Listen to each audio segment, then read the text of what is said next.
Adakah ketentuan jumlah bilangan berapa banyaknya mengucapkan takbir setelah selesai sholat fardu? Kan sudah disebutkan tadi, yang pertama 33, yang kedua 10, yang ketiga 25. Maka ketiga lafaz, tiga jumlah ini ya ada riwayat yang menunjukkannya. Tapi yang masyhur itu yang pertama 33. Ya. Ustadz, kok saya nganggep terlalu sedikit ya? Saya mau nambah boleh nggak Ustadz? Subhanallah 330, Alhamdulillah 330, Allahu Akbar 330, saya tambahin la ilaha illallah wahdahu la syarikalah lahul mulku wa lahul mulku wa syai'in qadir 10, jadi 1000 Ustadz. Kan lebih banyak dong. Kita katakan, emang kamu lebih tahu dari Rasul ya? Rasul aja cuma 33, dan itu yang Allah pilih untuk hambanya. Kok kamu pengen nambah-nambah gimana sih? Ya, sesuatu yang Rasulullah tidak pernah syariatkan jangan, nggak boleh. Sesuatu jumlah yang telah Rasulullah tentukan jangan dirubah-rubah. Ya. Ustaz, saya bekerja di pabrik. Ketika waktu sholat saya tidak mendengar adzan karena masjid agak jauh dari pabrik. Apakah saya boleh sholat di musola pabrik atau tetap sholat jamaah di masjid? Kalau memang jauh masjidnya, mengkhawatirkan juga antum malah melalaikan pekerjaan di pabrik, sholatlah di musola pabrik bersama teman-teman.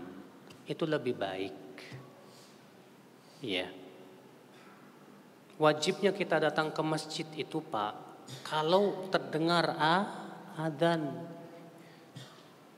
Sebagian ulama mengatakan bahwa di zaman Nabi nggak ada speaker, dan adzan yang dikumandangkan di masjid pada waktu itu paling kedengaran berapa meter? Nggak sampai 2 kilo, nggak sampai 2 kilo. Maka yang kedengaran itu yang harus datang. Adapun yang nggak kedengaran nggak wajib datang. Ya sekarang speakernya pakai toa, sampai 10 kilo juga kedengaran. Maka yang 10 kilo saya dengar yang apa harus saya datangi Ustaz? Ya kalau memang itu masyakoh berat, ya nggak datang nggak apa-apa. Tapi kalau memang antum bisa datang juga, masya Allah. Ya. Nah kalau di pabrik kita harus lihat. Kalau misalnya saya pergi ke masjid yang jauh malah menyebabkan saya lalai dalam pekerjaan di pabrik, nggak boleh.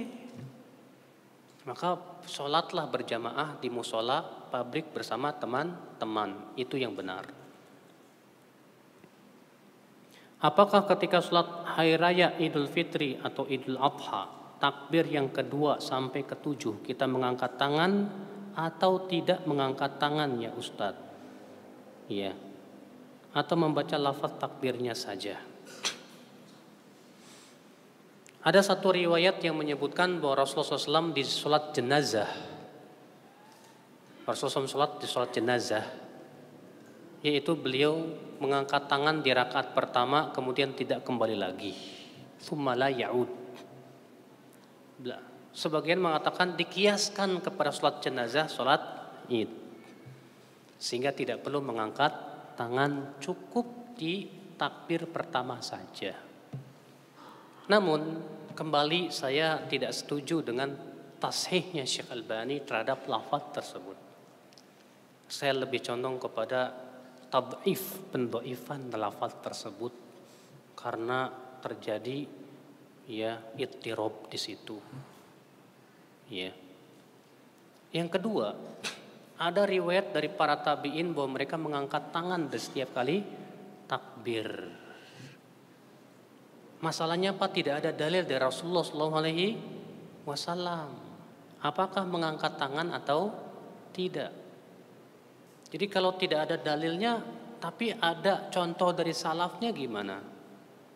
Maka dalam seperti ini, dalam keluasan, Anda yang mau takbir, mengangkat tangan setelah takbir silahkan, yang enggak mengangkat tangan pun silahkan. Karena dalam masalah ini tidak ada nas, namun ada contoh dari salafus saleh. Wallahu a'lam.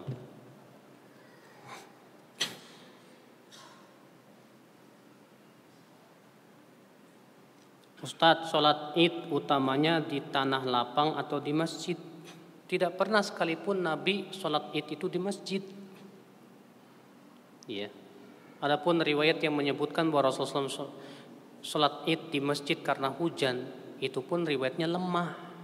Kalaupun sahih karena ada alasan. Alasannya apa? Hujan. Nah sekarang Ustadz di Jakarta, kalau kita nggak ada lapangan, kalaupun ada jalan raya, motong jalan raya, akhirnya orang nggak bisa lalu lalang. Kita katakan jangan memberat-beratkan diri sampai mengambil hak umum, nggak boleh. Mengambil hak umum, mengganggu kepentingan umum nggak boleh dalam Islam. Nggak ada lapangan, ya udah di masjid, gimana lagi? Keadaannya susah, ya. Makanya kan di Masjid Nabawi, di masjid. Mau pergi ke mana? Padang pasir jauh. Makanya kata para ulama nggak masalah kalau memang ternyata sulit lapangan. Tapi kalau selama masih ada lapangannya silakan. Tapi udah nggak ada lapangan, udah penuh semua sama perumahan dan yang lain-lain, nggak usah kita maksa-maksain diri jalan umum diambil, Pak. Sehingga akhirnya memotong ya jalan lalu lalang orang, nggak boleh. Itu kepentingan umum. Kecuali kalau memang negara mengizinkan, itu beda lain. Iya. Cuma masalahnya gara-gara itu terjadi kemacetan gimana? Itu juga nggak bagus ya akal Islam. Iya. Bagaimana contoh membaca amin dalam sholat fardu? Amin. A itu mad wajib 2 ketuk. Min itu mad arid li sukun, bisa dibaca 2 sampai 6. Jadi kita ucapkan amin.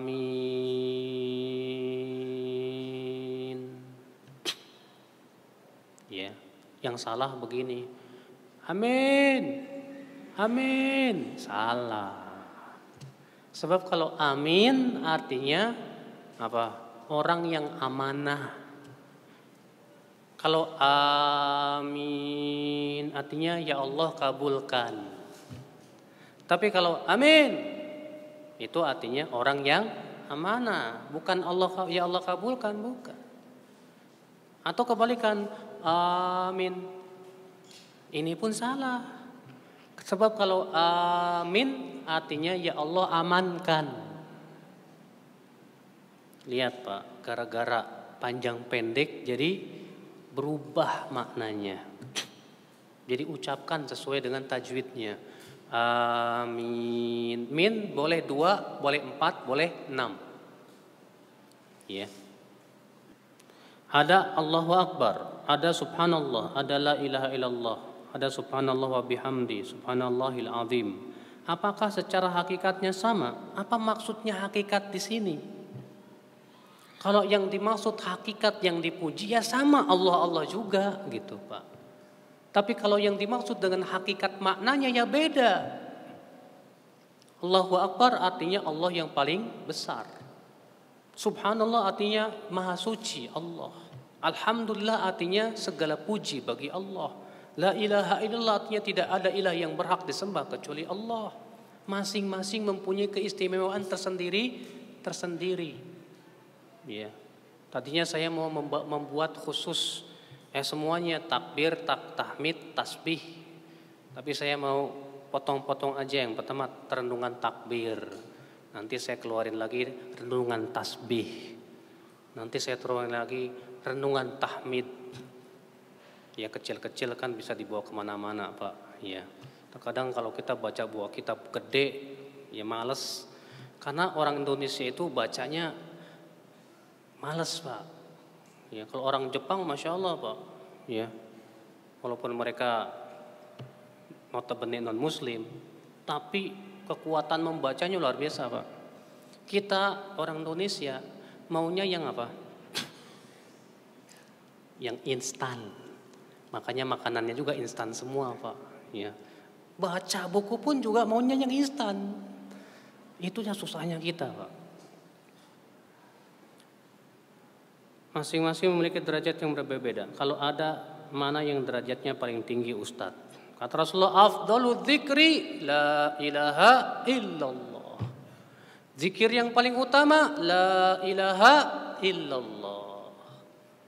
Tapi kata Rasulullah, ahabbul kalami ilallah, ucapan yang paling dicintai oleh Allah, subhanallah, alhamdulillah, la ilaha illallah, Allahu akbar.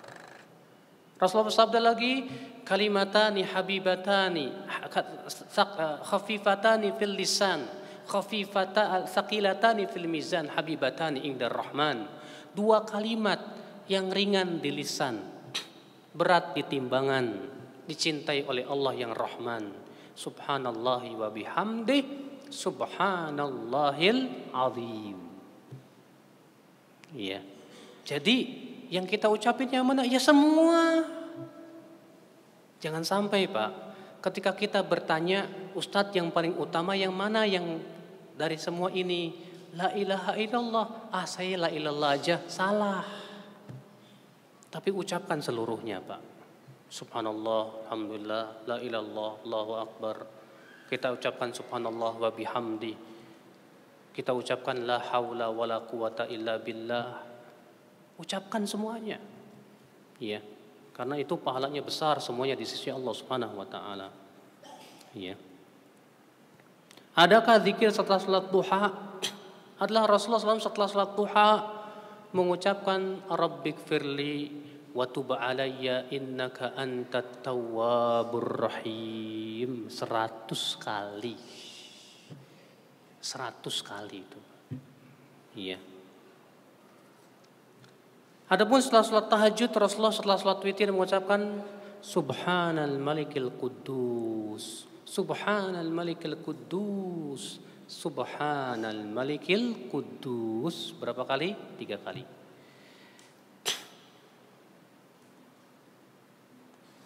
Tadi dikatakan tidak ada lafaz takbir dari Nabi. Jadi pada saat itu Nabi takbirnya gimana? Enggak tahu. Masanya enggak ada riwayat yang sahih. Ya. Jadi Nabi enggak takbir. Tapi kenapa para sahabat tidak menukil? Wallahu a'lam. Yang jelas pasti Nabi takbir, Pak. Pasti Nabi takbir dan para sahabat mendengarnya. Tapi masalahnya tidak ada riwayat yang sahih yang berasal dari Nabi, ini yang jadi masalah. Maka para sahabat bertakbir. Ibnu Mas'ud takbirnya ini, Ibnu Abbas takbirnya ini. Kenapa?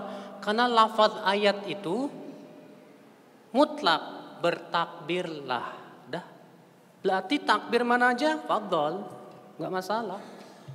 Yang penting apa? Takbir.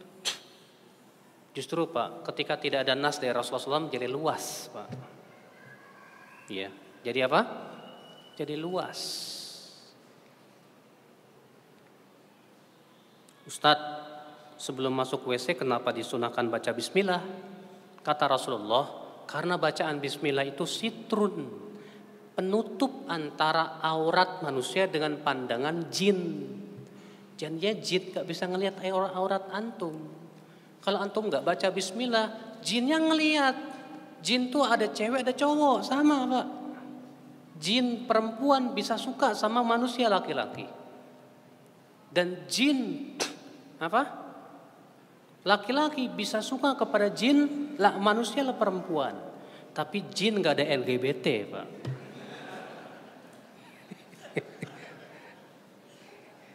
Jin gak ada LGBT. Iya. Jin senangnya sama lawan jenisnya. Nah itu, Pak.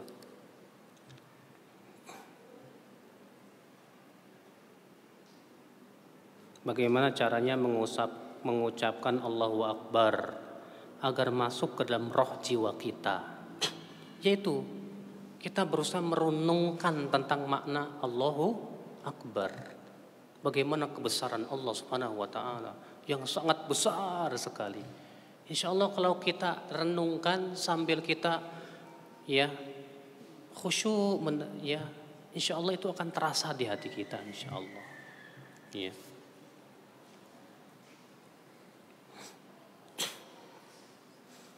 Kami bingung Ustadz, berapa banyak dibaca surat Al-Mu'awwidzat dan ayat kursi dibaca setelah sholat fardu ya? Yang saya ketahui Pak, Al-Mu'awwidzat itu dibaca Qul huwallahu ahad sekali, Qul a'udzu birabbil falaq sekali, Qul a'udzu birabbin nas sekali. Ya. Adapun di sholat subuh dan maghrib, Syekh bin Baz mengatakan 3 kali 3 kali. Allahu alam. Itu yang saya tahu. Tapi nanti saya coba rujuk lagi. Adakah dalil tidak mengangkat tangan ketika takbir 7 kali, 5 kali? Enggak ada. Cuma masalahnya kan para ulama, Pak, dalam kitab usul fikih memberikan kaidah-kaidah. Seperti misalnya, sebatas perbuatan Nabi tanpa ada perintah, apakah menunjukkan wajib? Dalam kitab usul fikih mengatakan tidak. Iya. Kecuali kalau perbuatan Nabi itu dalam rangka mempraktekkan perintah Allah dalam Al-Quran yang sifatnya wajib, maka itu bisa jadi wajib. Tapi kalau tidak ada perintah, hanya sebatas praktek saja, dalam kitab usul fikih mengatakan itu menunjukkan hukumnya sunnah, tidak sampai kepada wajib. Itu pun dilihat lagi, apakah perbuatan Nabi ini sifatnya yang berhubungan dengan kebiasaan tabiat manusia atau tidak? Kalau sifatnya tabiat, misalnya Nabi nggak suka daging dob, itu kan tabiat. Ketidaksukaan itu tidak menunjukkan tidak boleh, karena masalah selera makan beda-beda. Bapak mungkin nggak suka tempe, yang ini suka. Yang satu sukanya pecel, yang ini nggak suka. Itu selera. Maka kalau Nabi nggak suka makan daging dob, kalau kita tidak ikuti nggak masalah, karena itu sifatnya tabiat manusiawi, Pak. Iya, tabiat manusiawi. Iya.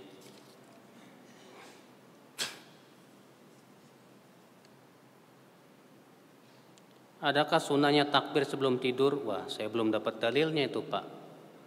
Iya. Sebelum tidur kita disunahkan mengucapkan takbir, saya belum dapat dalilnya.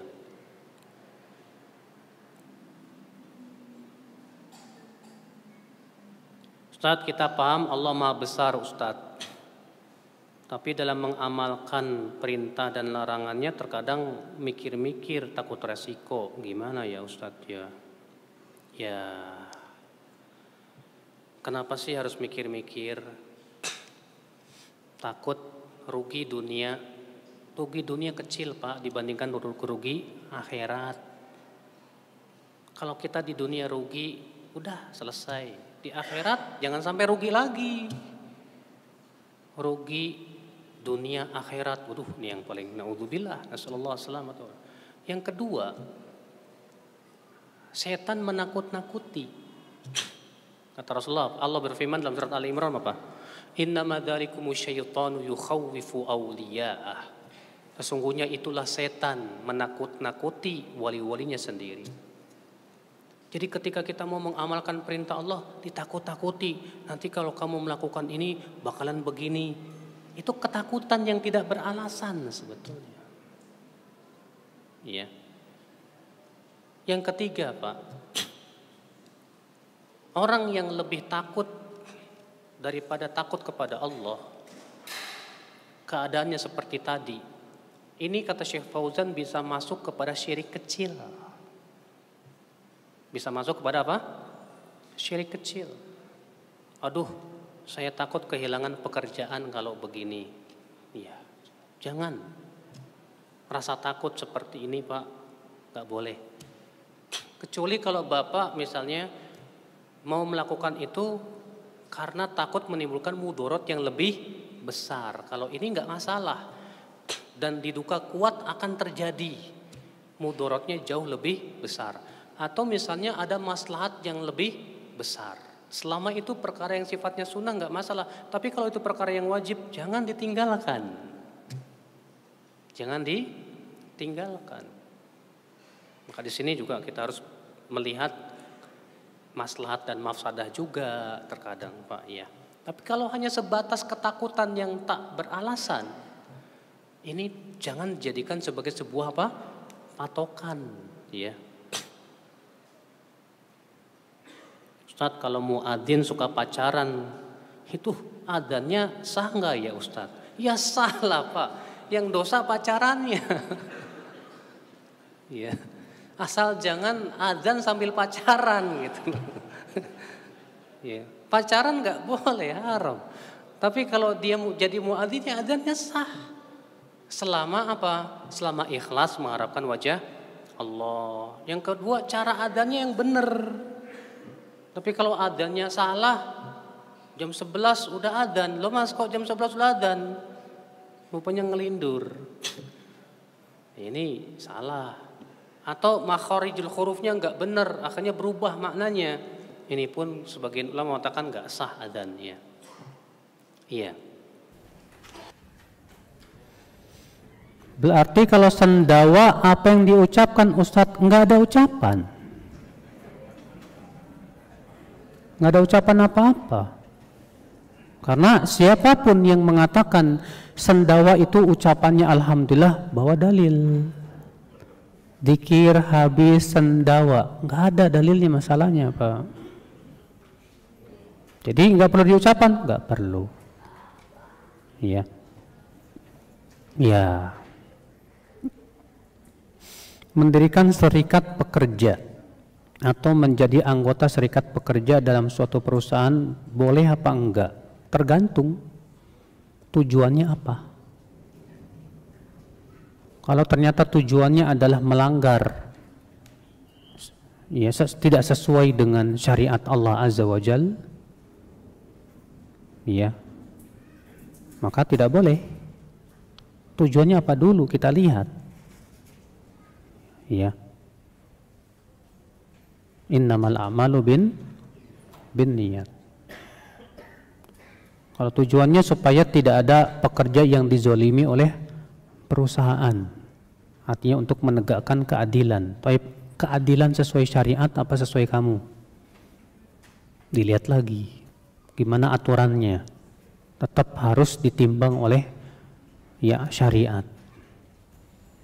Apa hukumnya uang pensiun? Ini pertanyaannya banyak yang nggak sesuai ya Pak ya. Uang pensiun nggak masalah, ya, selama dari pekerjaan yang halal.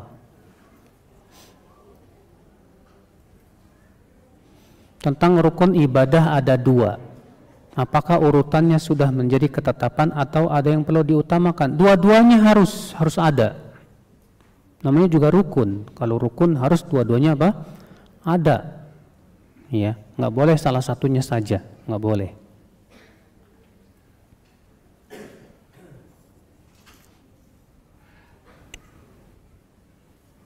Ada seorang ustadz yang mengajarkan kitab akidah mengatakan syarat diterima ibadah ada 3. Ikhlas, ittiba, dan manhaj yang benar. Nggak bertabrakan Pak. Karena manhaj yang benar itu hakikatnya apa? Ittiba. Sebetulnya pengulangan. Ya, manhaj yang benar adalah manhajnya apa dong? Sesuai dengan tuntunan Rasul, ya tiba juga, ya, karena manhaj itu kan metode, tata cara. Nah, pertanyaannya adalah ketika kamu tambah manhaj yang benar, saya mau tanya, manhaj yang benar itu seperti apa? Ya harus sesuai dengan tuntunan Rasulullah, itulah ittiba. Jadi sebetulnya cukup 2 aja, ya. Kita mengajarkan Al-Quran kepada orang-orang awam, tapi kita sendiri dalam belajar Quran sering suka-suka salah. Boleh enggak ya Ustadz? Sebetulnya enggak bagus. Sebab kalau kamu sendiri suka salah terus ngajarin orang yang salah dong.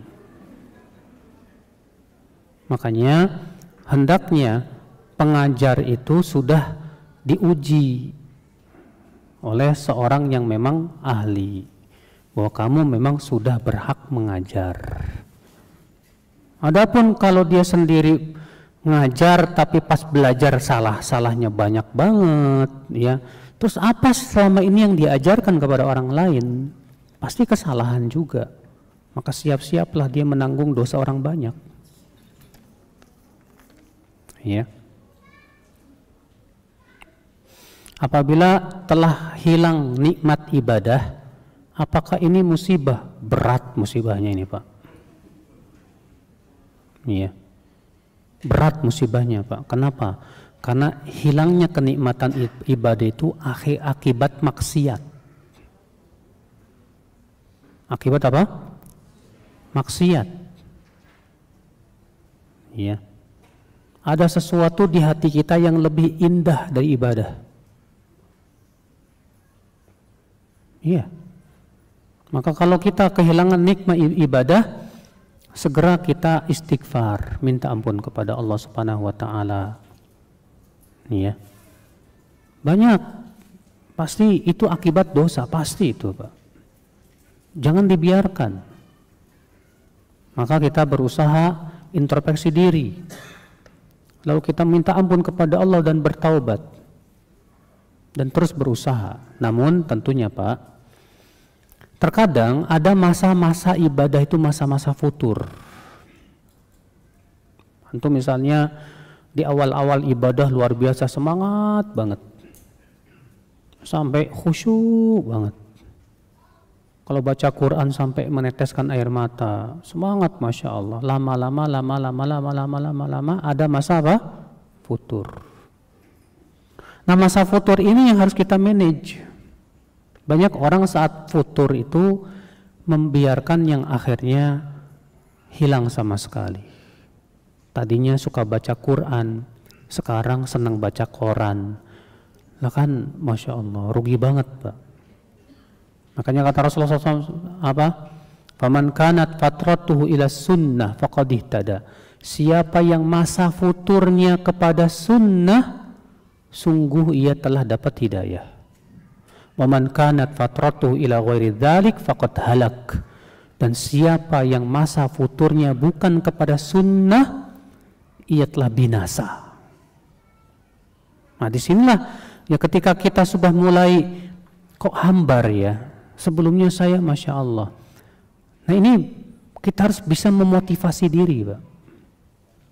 Motivasi lagi kita. Kembali kita motivasi lagi, lalu cari amalan lain yang kita semangat padanya. Ya. Untuk bisa mengembalikan apa? Mood kita yang kepada ibadah tersebut. Contoh misalnya kita sudah mulai lemah futur dalam baca Quran. Kita sambil memotivasi diri, kita cari amalan lain yang kita semangat di situ.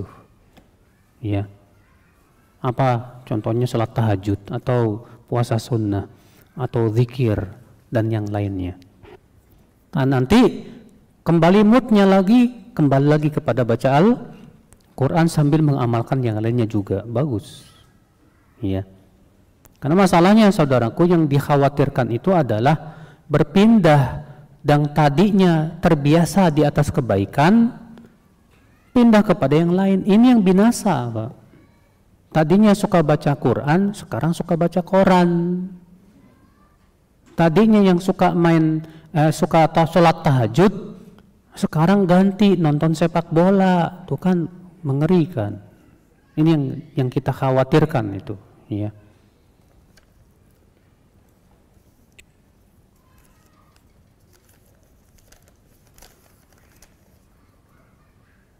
Bagaimana cara bertobat dari syirik? Caranya yang pertama sesali, nadem. Yang kedua tinggalkan, jangan pernah kembali.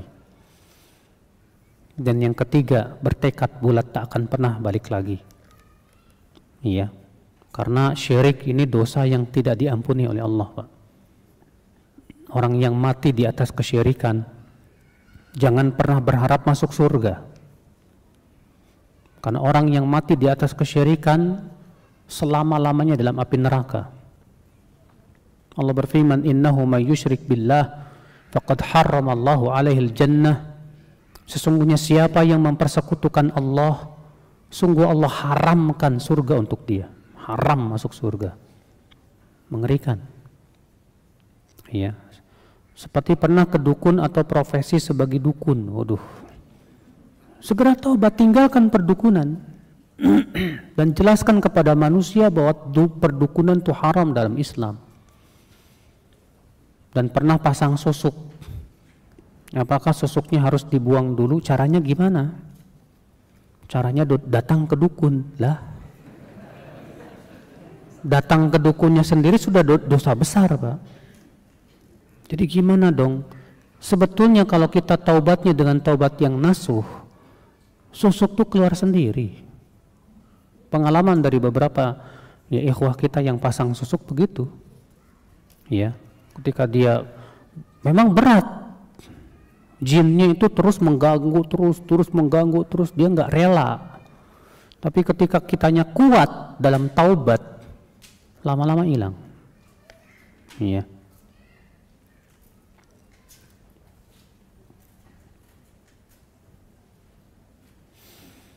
Ana ingin bertanya, ada hadis tasyabuh mengikuti kebiasaan orang kafir, itu nggak boleh.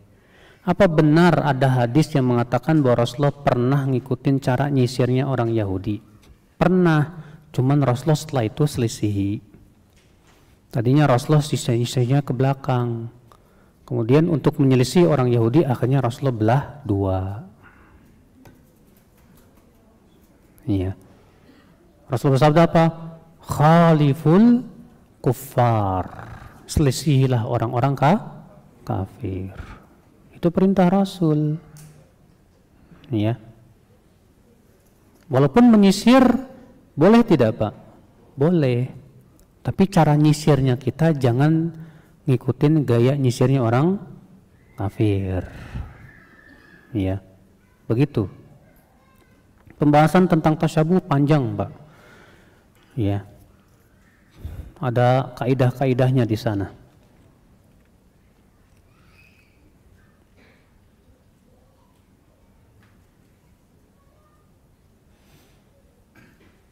Bagaimana memaknai kata insya Allah dalam kehidupan sehari-hari?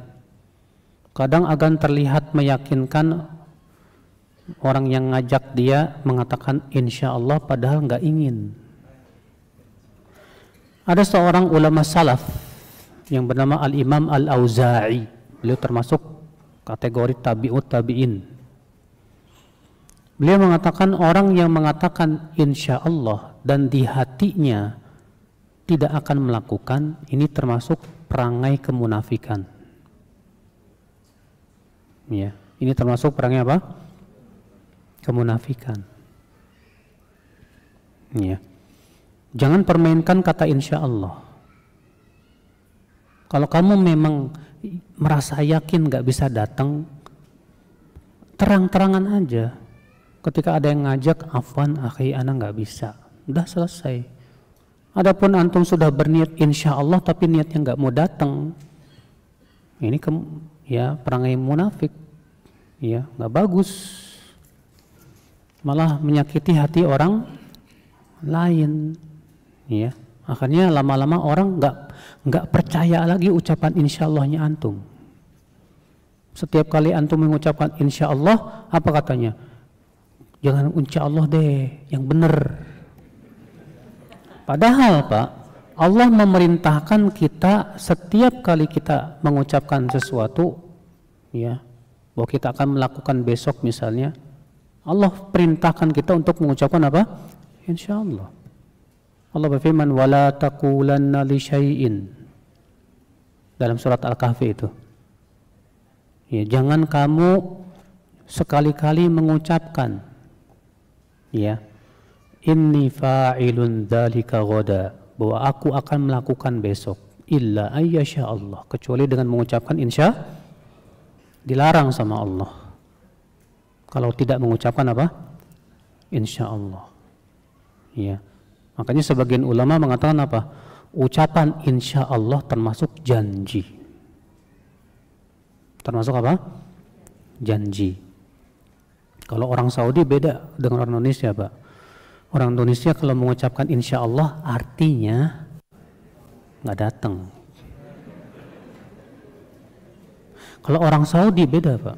Orang Saudi kalau mengucapkan insya Allah pasti dilakukan. Tapi kalau dia mengatakan iya besok saya datang, nggak pakai insya Allah, itu tandanya nggak datang. Ya. Untuk mendapat kekhusyuan di dalam sholat adalah dengan menjadikan besarnya Allah di dalam hati kita. Bagaimana cara belajar agar menempatkan posisi Allah besar di hati kita? Caranya hanya satu, mengenal Allah. Dan terus mengenal Allah dan terus bertakarub kepada Allah. Ketika seseorang betul-betul mengenal Allah, hatinya akan membesarkan siapa? Allah. Kenali namanya Allah, sifatnya Allah. Kenali bagaimana makhluk-makhluk Allah yang luar biasa, yang menunjukkan akan kebesaran penciptanya. Ya, dengan cara itu hati akan membesarkan Allah Azza wa Jal. Ya. Ada orang berkata ikhlas itu hanya mengharapkan ridho Allah. Jadi kalau mengharapkan pahala dan surga berarti tidak ikhlas. Salah juga. Karena surga itu adalah bentuk dari ridho Allah. Tidak mungkin orang yang Allah ridhoi masuk ke neraka. Mungkin nggak Pak? Nggak mungkin. Semua yang Allah ridhoi pasti masuk surga. Makanya Allah berfirman kepada penduduk surga apa? Maukah aku berikan yang lebih besar dari itu, dari surga? Apa itu? Kata Allah, ridwani, keridwanku. Ya. Berarti semua yang Allah ridhai pasti masuk surga. Maka kalau kita berharap surga, tetap ikhlas. Kalau kita berharap pahala di sisi Allah, tetap ikhlas. Ya. Nah ini. Ada katanya lagi, jika seseorang beribadah karena mengharapkan pahala dan surga, berarti dia masih ikhlasnya kelas awam. Kalau ikhlas yang mulia hanya mengharapkan ridho Allah saja. Lalu bagaimana dengan hadis? Man shoma ramadhana imanan wahtisaban ghufira lahu ma taqaddama min dzambi. Siapa yang berpuasa Ramadan karena iman dan ihtisab. Apa ihtisab? Ditafsirkan oleh para ulama talabul ajr, berharap pahala. Berharap apa? Pahala. Siapa yang berpuasa karena iman dan berharap pahala akan diampuni dosa-dosanya yang telah lalu. Berarti Nabi salah dong.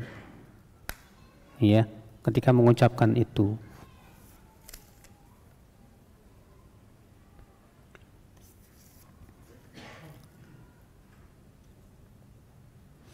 Ada teman saya tinggal di Bali. Ketika ini ia sedang belajar yoga. Ia bilang setelah belajar yoga jadi lebih khusyuk dalam sholat. Aneh. Ya. Kalau maksudnya khusyuk itu lebih fokus dalam sholatnya, mungkin saja. Tapi khusyuk itu berhubungan dengan apa? Akidah kepada siapa? Allah Azza wa Jalla. Ya. Khusyuk itu artinya dari kata khosya'a yakhsha'u, yang mempunyai mana apa? Ya. Di antara makna khusyuk artinya tenang. Itu di antara makna apa? Khusyuk. Kalau maksud khusyuk artinya tenang, mungkin saja. Ya. Tapi masalahnya kita lihat nih yoga nih gimana nih? Ada terkadang gerakan yoga ya dengan cara menghadap ke matahari, Pak. Tasyabuh dengan para penyembah matahari. Hati-hati nih. Ya. Pernah nggak baca? Saya pernah baca itu ada artis yang murtad. Lalu dia berkata apa? Saya setelah masuk agama ini hati saya lebih tentram rasanya. Berarti agama itu benar? Hah? Apakah hanya karena hati jadi tentram itu menunjukkan bahwa itu perbuatan yang benar? Karena tentramnya hati ada dua. Tentram dari Allah dan tentram dari setan. Tentram dari apa? dari syaitan. Dan tidak sama dua ketentraman itu, Pak. Orang yang berbuat maksiat dan asik dengan maksiatnya, dia merasakan kenikmatan nggak dengan maksiatnya? Nikmat. Apakah berarti kenikmatan itu diridhoi oleh Allah? Tidak. Maka dari itulah ya, khusyuk itu caranya harus sesuai dengan syariat. Ya. Khusyuk dalam artian hati kita betul-betul mencintai Allah, fokus kepada Allah, hati kita betul-betul takut kepada Allah. Itulah hakikat daripada apa? Khusyuk. Ya, demikian.